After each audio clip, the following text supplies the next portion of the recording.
in the beginning, let's talk a little just about what was for me Dark Side in USA and more or less what I think it's the history. So, all right, let's go from the start. Today, I would like to talk about what is Dark Side in the United States. USA Dark Side actually it's very particular and very different, and it has a set of influence and an approach to trance that is not similar to Forest. It's definitely not similar to high tech. Actually, it's its own unique style and subgenre that I think for a very long time it was a little underrated. We wouldn't get to see USA artists playing outside of um, of United States. Basically, we wouldn't get to see any of these projects so much in parties in Europe. Definitely in Brazil, there was nothing in the beginning. So I would say that there is dark side in United States as long as dark side exists. Probably it was around 2005 or 6 that I learned about dark side, and then there it was when it spread everywhere. There was not just one scene and one artist doing it, and I would say that dark side artists from United States are also pioneers. They have been around as long as many of the other artists. Okay, let me go quickly with an overview of what was dark side in United States. I think the first time that I listened that there is a dark side artist in USA was probably either Penta or Ocelot. And these guys are completely different and they have made many different projects, but they are true OGs. Penta is actually Russian, but he moved to USA when he was young. So I'm pretty sure that his first tracks already as Penta, he might already have been living in San Francisco. So even though Penta is Russian, he was a big part of San Francisco scene, of California scene. And then we had Ocelot. With Ocelot is like a legendary pioneer of this style, not only just in psychedelic trance, but especially in dark side, as he had like many side projects, many collaborations. He collaborated with Kinsasa, he collaborated with a lot of the artists of the dark side scene, and he had his own project, Ocelot, as well as Vector Selector, which was a little more morning. He also did Chill Out. Ocelot is a little hard to say is dark side, but for sure in the beginning it was not so much bright music. It was definitely more abstract, more rhythmic, and I would say that I wonder if Aaron Ocelot would agree, but maybe in the beginning, yes, Ocelot was a little more dark, and part of this dark side scene, even Goagil would play tracks from him. So yeah, I would say in terms of production, I think that's the very, very first wave of producers. Penta from Russia that moves to USA, Ocelot that starts producing more or less around 2005, and I'm pretty sure that not much longer than that, we had like what would be the second wave. And I would say the second wave also was related as well to the beginning of a very, very close relation between what is the dark side scene of California and Goagil. I would say that it's very hard to separate the development of dark side and the dark side scene and all the new generation of artists without also mentioning Goagil, because okay, we had people like Penta, we had people like Ocelot in USA, and then slowly we had labels like Mistress of Evil, for example. Mistress of Evil for me was an absolute fundamental part of what was dark psychedelic trance in USA. They released the Quasar album. They released many compilations that included all the artists of that time. Also, as we were saying, like maybe Penta and Ocelot are more or less a first wave, but that's not true because already we had people like Mubali around. We had already people like Quasar. We had people like Dilalian. So Dylan, Quasar, Mubali, all these people started to show up in releases from Mistress of Evil. There was also another crew making parties in San Diego as well that was called Side Circle, with producers like Arahat and producers like Bodhisattva as well. So yeah, by 2007, there was like a full scene already. The parties were really small, but the identity was very strong. And I think that's where Goagil comes in the picture as well, because as the music gets consolidated, Gil starts to play all this early music from Penta, Mubali, Ocelot, Quasar, Bodhisattva, like basically all the beginning of the United States Dark Side. The only place you could hear it was in a Goa Gil set. So that means that Gil was also like spreading around the world and sharing more of this music. And not only he affected the world, he also kind of amalgamated and gave a place for all the dark side scene to exist, which was in, I think they're mostly they do two parties with Goa Gil every year in California. One is for, I wish I'm failing here. I'm pretty sure one is for his birthday, and the other one normally is for a. Yeah, yeah. Thank you, Dave. Yeah, okay. So there is two parties. One is for the exactly the Independence Day for USA, and the other one is for Gil's birthday. So these two parties became like the space for Dark Side Scene to exist, at least in parties, and slowly gave birth to a new generation of people we know from like today.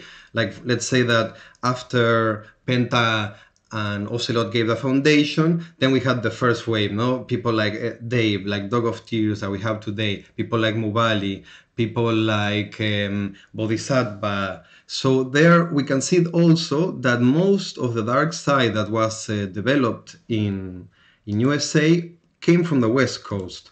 This is also something I would really like to ask as well, Dave, because I'm not sure exactly if there was any East Coast producers at the time. Now I'm remembering more names. I remember Squee. They also used to have another project as well, which was called Freaks of Nature, I think, as well. And I remember also in the beginning there was people like Geomagnetic Records that was not exactly related to Dark Side, but for a while it was. So yeah, you can see that even though we haven't seen much of the American artists in festivals in Europe, or we haven't seen much releases maybe being so promoted, they have been there forever. Gil has been playing their music since long, and it was very nice to see, after the second wave came, with Dave, Mubali, Bodhisattva, all these guys. Then we also had the third wave with people like Luli and Cinder Vomit, which also there we can say that it started with the faster BPM. So okay, now that more or less we have defined that there was like three waves, like the original, the second wave, and the third one, maybe we can talk a little in the Hypercube just to play around to analyze where we could place the Dark Side from USA. Okay, uh, Dark Side from USA. I would say in the beginning, most of Dark Side from USA was not fast. Like it was like the normal tempo of BPM of Dark Side at the moment. So most of Penta tracks, Ocelot tracks, I would say they go from 148 to 152 maximum. And I would say at that time and still today, American music is still full of organic elements and more humor. It's not definitely from Penta to Ocelot, we had like around 150s. It was definitely more organic. And we can argue that maybe some Penta tracks are darker and some Ocelot tracks could be somewhere there. But yeah, we can agree that most of Dark Side from USA of the first wave was in this area, between 148, 152, 154 BPM. It was definitely more organic and tending more to dark, or if it tends to bright, it was more humorous. And this, I think it's very important because in the second wave, with people like Quasar, people like Dilalian, people like Dave, we start to see a new approach to trance that is like, I don't know how to explain it because, to be honest, it really comes from them. I cannot like pinpoint any influences that would explain, how a Dog of Tears happened or how Quasar happened. I think they're so unique that they deserve a listen and kind of like their own subgenre. Because, for example, in Quasar or the Aliens album, it's so full of skits and sorry, not the Aliens album, but his tracks. They're full of samples. They're full of skits. Quasar album is done in like a story, where you have a narrator and a character, and you know what's happening. They recorded themselves as part of the characters to make the story better. So Yeah, USA Dark Side is a lot of fun, and it's a lot of sense of humor and a lot of samples and a lot of knowledge and a lot of tribute as well to the 90s, to the 70s. You can find samples of the old legacy tradition of psychedelic music in USA. You know, they have a big legacy, and California is a big center of psychedelic stuff and, you know, psychedelic magic, to say in a way. So it makes sense that that's where the nucleus is. So okay, let me go back here to the hypercube. All right, so first wave of Dark Side from USA, we can place it somewhere here, 148 to 152, mostly organic, mostly tending to dark, or if it's bright, it's more humorous. Then we have people like Mubali, Dave, Quasar, which I would say and argue that it's still somewhere around in the same spirit and style. They didn't go so fast in BPM, at least not in the first years, around 2007 or 2008. They were mostly about being deconstructing trance. It was not about being killer, it was not about blasting the dance floor. It was definitely more about yeah, still being organic and dark. And maybe, okay, with a new wave, people like Luli and Cinder Vomit, for sure we have to go up in the BPM axis. For sure we need to go maybe to the more glitchy areas, but we have to push all the way to dark. So this is where we could place actually people like Luli or Cinder Vomit. For sure, they are one of the most extreme examples of what trance can be. And for sure, Luli and Cinder Vomit are a good example of where trance is now and where trance has taken us. It's a good way to see what was happening in music outside and how it affected USA, but how they always made their own interpretation. Because it's very hard to compare, you know, Dave, Dog of Tears, or Mubali, or any of the other projects with Forest High Tech. Maybe there are some things in common, but for sure they are very unique. For example, with people like Luli or Cinder Vomit, it's very unique. You know, it's a little hard. Of course, we could smash it inside Psycore if we have to, but it would fail also the definition. So then, all right. So this more or less was the musical currents and subgenres we have in USA. For sure, we have on one side people that are more organic and groovy, like Mubali, that was part from Parvati Records. Then we have people that have their own labels, like Dave, Dog of Tears, that he has Sexify, that's his label. And he also organized events on the desert as well. And we're going to talk about this now with Dave very soon. Actually, we're going to interview him after this. And then, yeah, we have as well Gil, the presence of Gil in USA that kept this thing going for so long, and probably was one of the people that helped the most to make this music known. And many of the artists, for sure, they can tell you that they had some experience in Gil, and that's also something that made a big difference for them. So I just want to mention some albums and some records, some labels, and some things I think you should listen. You know, for me, if you ever sit down, you need to listen. You know, one time to Quasar's album that is called One Day. For sure, Greg on Earth, which I haven't mentioned until now, but it's a very unique and very interesting artist with influences from breakcore and industrial music, and he's truly dark. I would also mention for sure that you check out the many American tracks that there are in the mixes of Goa Gil as well. You will see in his charts is full of American music, in his compilations as well. I don't know, for me also was very important, and we didn't mention, but Alien Mental. So Alien Mental was from India, but he came to study to California, and that also changed many things, because there Alien Mental finally gets to listen to Gil. He gets a super inspiration from that experience. He even dedicated the first album, Alien Mindhack, is dedicated to Goa Gil, if you open the sleep. So there you can see, you even had Alien Mental in the middle of all of that as well. So there, you know, he kind of soaked himself in the psychedelic culture of USA, and the first album from Mindhack, you could say it has some influence of how Dark Side was for that time. And then you can see how he jumped from style from Alien Mental to Sonic Scissor to something very different.